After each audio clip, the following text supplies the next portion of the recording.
Hi, folks. I'm Sean Crabtree. And I'm Cameron Bailey. We don't want to change the way you do business. We want to change the way you're thinking about your business. We want you to have better results, happier clients, and make more money. Let's get it started. We are so happy to have you for today's show because the topics of today are the most exciting conversation that you will have on your entire day. So maybe you're driving around, you're listening to this podcast, you're thinking, oh man, these guys are about to lay some heavy truth upon me. Dropping some knowledge. These guys are about to drop some knowledge up on me. And excuse me. And indeed we are. Today is one of the, if not the, biggest opportunities is a good way to put it, that we see in practices that we work with in all of our programs across the board. And that is this concept of assigning tasks versus delegating authority. One of the biggest challenges that we hear, if I'm speaking, no matter where it is, I'm speaking in the country, one of the biggest challenges that we hear is, you know, if I just had a team of people who would take ownership, if I just had a team of people who would take my business seriously.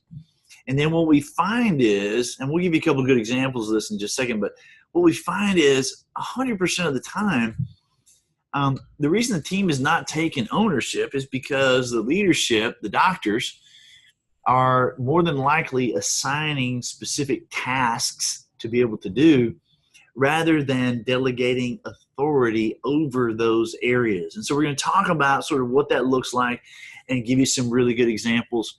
And then we'll give you some specifics that you can take away so that you do not run into this situation. Or if you are a member of the team and you're driving around listening to this and you're giving us an air high five. Well, if they're not driving, why, they might not be driving. They may be sitting at home listening to it. Maybe wherever you are and you're tuning in to this great example if you're getting knowledge. To the dropping of the knowledge. Yeah. If you're tuning in and you wherever you are, my point was, can I just say my point? Yes. If you want to give us a big air high five, boom, then we would love to hear that. Mention it down below in the comments sections. Or if you don't agree with what we're saying, you know, mention that as well. We would always love to hear from you. So this concept of assigning tasks versus delegating authority. Let me say this real quick, and then I'm going to let you talk. The most important, or one of the best examples of this is a great book by, and I wanted to pull it up because I don't have the book right here with me today. I think it was by Marquette. And the book is called Turn the Ship Around. And, of course, I'm not going to be able to find it right here. But I'm pretty sure the author's name is Marquette. It's called Turn the Ship Around. Really, really good book. Turn the Ship Around. About the whole concept of delegating authority as opposed to assigning tasks. It's by David Marquette. I knew it was Marquette. Great book. Tip number one, go get that book. If you're interested in learning how to take your business to the next level, that is a really great book. It's actually on our website, thecrabtreegroup.com. There you go. If you go to thecrabtreegroup.com, click on good stuff. That book is on there. You can order it straight from our website. Great book, all about how to delegate authority with real-world examples of how he used that in his military career as a ship captain and what he learned about things that he could have done differently in the past and how he implemented those things for his future work with certain ships. Really, really good book. So a great plug to him. We should get him on a podcast. We should. Hey, we should make a note of that. Seriously, we should get him on a podcast. So this concept of assigning tasks, one of the biggest challenges that we hear once again is my people are not taking responsibility, et cetera, et cetera. And of course, what we find is that's because the leadership is simply telling them what to do. I know we've said it before. You're going to hear us say it again. If you are an entrepreneur, and everybody who is listening to this is an entrepreneur, if you are an entrepreneur, then you have to get clear on why you have people on your team. If they're here for you to assign their tasks, then you tell them what to do, and they will come back to you and wait further instruction. And that's not what you're looking for, right? Or they'll do it when you ask them to do it, and then when you're not around, they won't do it, or it won't get done. Because they're waiting on somebody to tell them what to do. And so this concept is, if you want to be great, Listen, it's been proven time and time again, no one person is going to be nearly as successful as an entire group of people as long as that group is not acting as one person. If you've got one person calling all the shots and everybody else is doing what that person tells them to do, that's not a team of people. But if you've got a group of people where everybody has areas of responsibility, now all of a sudden the factor is multiplied. And so now it makes sense that more people are much more successful as a group than a single person. So that's the thing I want to say. If you want to go ahead and tell your example, I mean, it's up to you. No, I mean, I'll tell another example. No, my example is, when we're talking about don't assign tasks to delegate authority, we have different levels of coaching programs that the Crabtree Group offers. And I had we got officers too. Officers.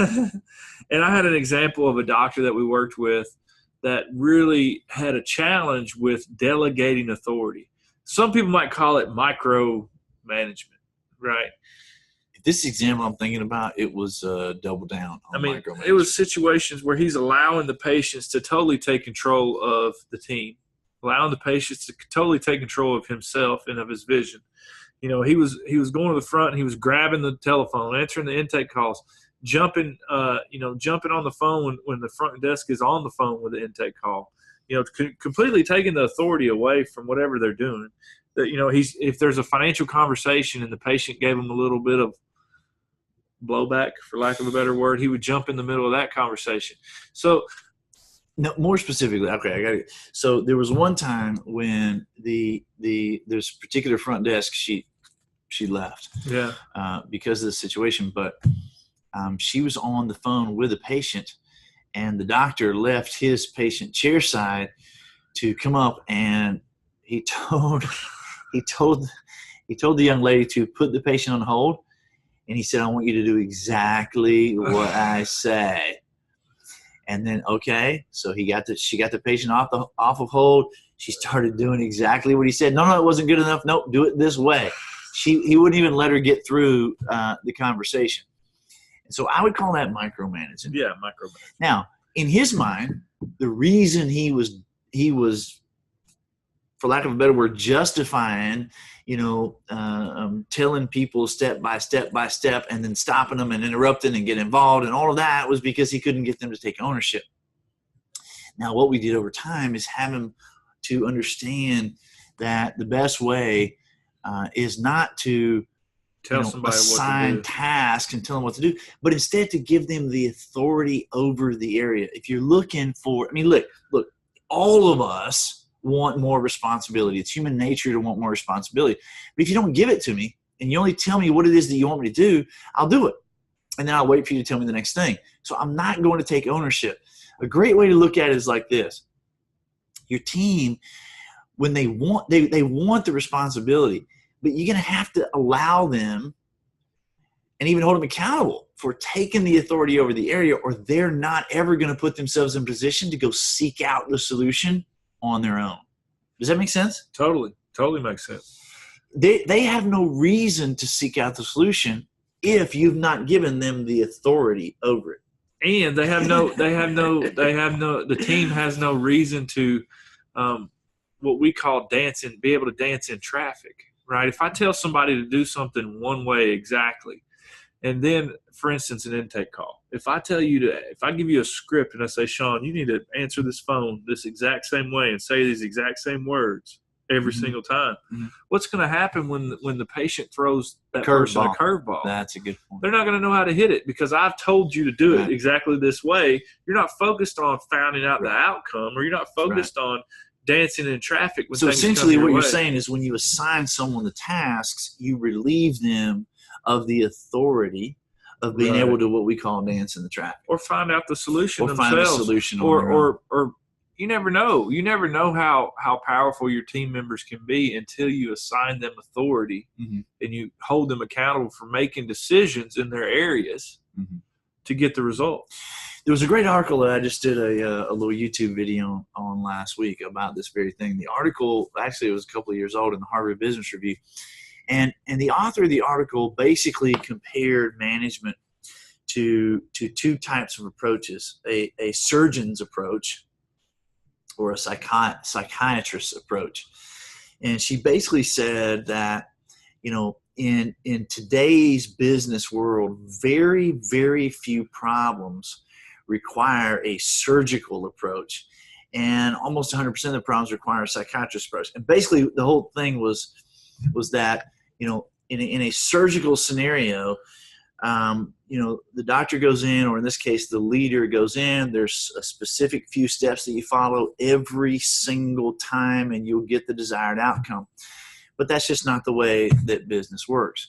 It's more like a collaborative approach, because frankly, today's challenges in business are all collaborative type challenges. And so assigning tasks only puts you in a position of having the whole big machine revolve right around you. And you know what? Maybe you like that, but I can guarantee you're going to be limited in your results, because again, no one person can be as successful as a group of people with individual responsibilities who are seeking the overall same goal. That's just a fact. You're not only limiting your results, you're limiting your potential. Right. You can not. There's no way you could double your practice or triple your practice. That's what I said, right? No, not in those terms. You said you're limiting your results. But what I'm saying is there's potential out there to be had by, allowing people on your team. Listen, this is the age of the knowledge worker. That's what Stephen Covey says. The age of the knowledge worker. That's what Stephen Covey says. If you don't have people around you that you're empowering to use their mind to be responsible for results, then you're missing the boat.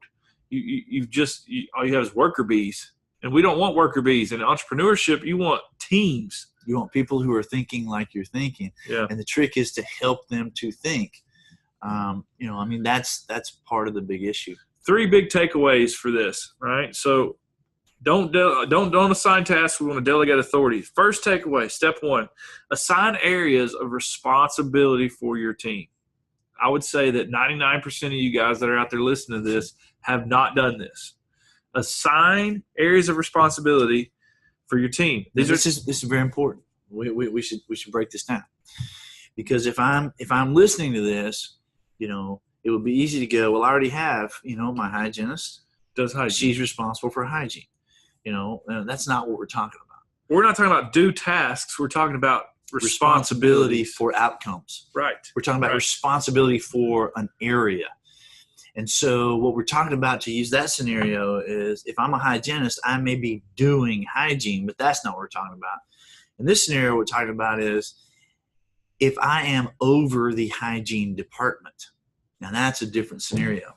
Right. So if you're giving me the responsibility to be over that area, that's a lot different than doing the task. Now, it may certainly be that part of that is I'm going to do some tasks, but you're looking for me to take responsibility over the area as a whole. That's what you're saying, right? Totally. Step 2, give authority to come up with a plan or an idea. Right? So I want to, step 1, assign those responsibilities, those areas. Step 2, I want to give that person that's over that area the authority to come up with a plan. And also, I didn't say this, but the support to come up with a plan. You need to give them the knowledge, the information that they need to be able to come up with that plan in that area. Give them an example of a good plan. Well, the first thing I was going to talk about is kind of the difference, the way I see it anyway, in terms of responsibility versus authority. And I think that's a huge, huge point. I can have responsibility over an area, but if I don't have the authority to be able to come to the table, and this is what you're talking about in number 2. Yeah. If you as the leader don't give me the authority to come to the table with a plan and the authority to be able to manage the resources, et cetera, necessary to be able to get that, then I don't really have the responsibility over the area. So responsibility, first of all, is what you need to give me, but then you need to give me the authority to be able to make decisions. Now, that doesn't mean that you have to that doesn't mean that because you own the business, you have this person who you've given the authority over the checkbook and, and that means that you don't know what the heck's going on. It's not like that at all. It's about pushing the authority down so that you're putting one of your team members in a position to be able to make decisions. Now, when Cameron's talking about a plan, that's probably the best way to approach it. I'm not going to go spend a whole bunch of money. I mean, I don't know why I just brought the checkbook thing. I shouldn't have done that, but it could be any area. It's not about me having the authority to go spend all the money. It is about me having the authority over the area and then come to the table and then communicating how I believe spending this money in this way is going to support perhaps our vision, our patients, our team, and our bottom line profitability, which, as you saw in a couple of shows ago, we sort of challenged you to figure out what it is that you're trying to serve. So give me the authority to come up with a plan and bring that to the table so that I am indeed fully responsible for the area. Does that make any sense at all? Yes, yes.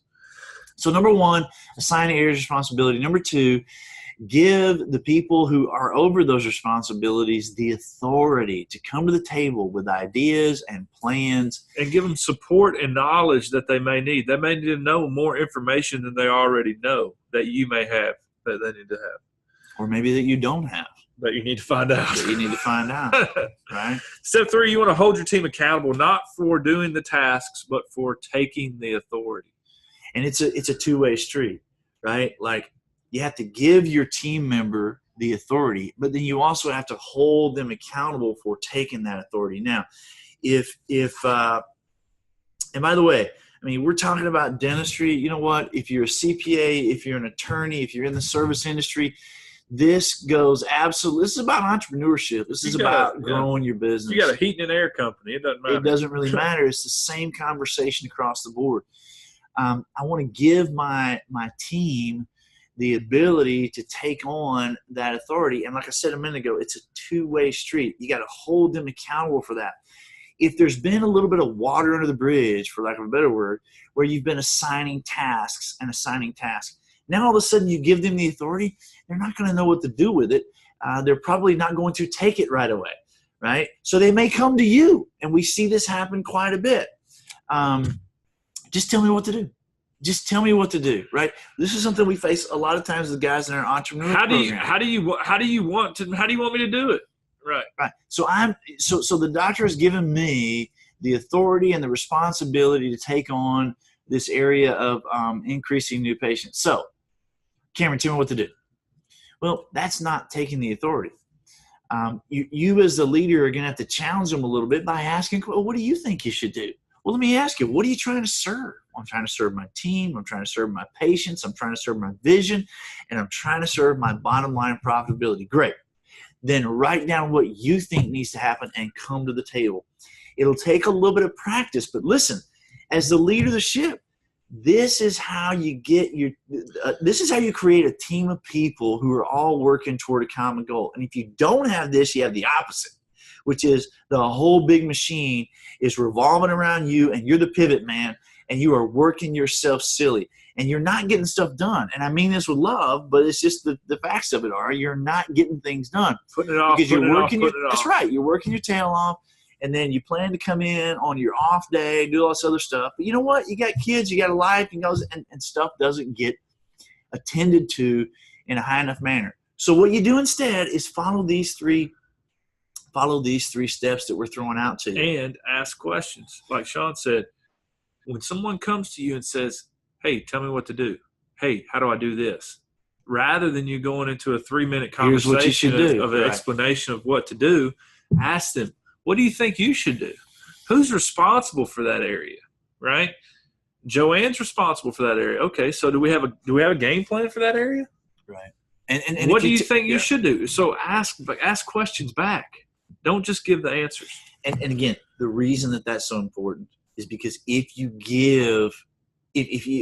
your whole goal is what we're talking about here and you're trying to delegate authority, if in that moment somebody's coming to you and saying, tell me what to do, and you tell them what to do, you have stripped them of the authority right there. You have relieved them of the responsibility. They've become a worker bee. Now you're back into square one. And again, you are cultivating the very thing that you don't want. You don't want to be the pivot man, which the whole machine is revolving around, right? That's not what you're trying to do. So you've got to stay consistent, right? hold them accountable for taking that authority, even when in the moment it might feel like it's more comfortable, or it might feel like it's quicker just to tell them what to do. If you do that, just know that you're sabotaging their growth, you're sabotaging your growth, and you absolutely are not sowing the seeds of higher patient care. And there's no way that you're going to reap bigger profits. And that's what we're trying to get you to do here on Dental Profits, is make money. Get that money. big money, honey. So recap it. Give us the commandments and what's the prophecy.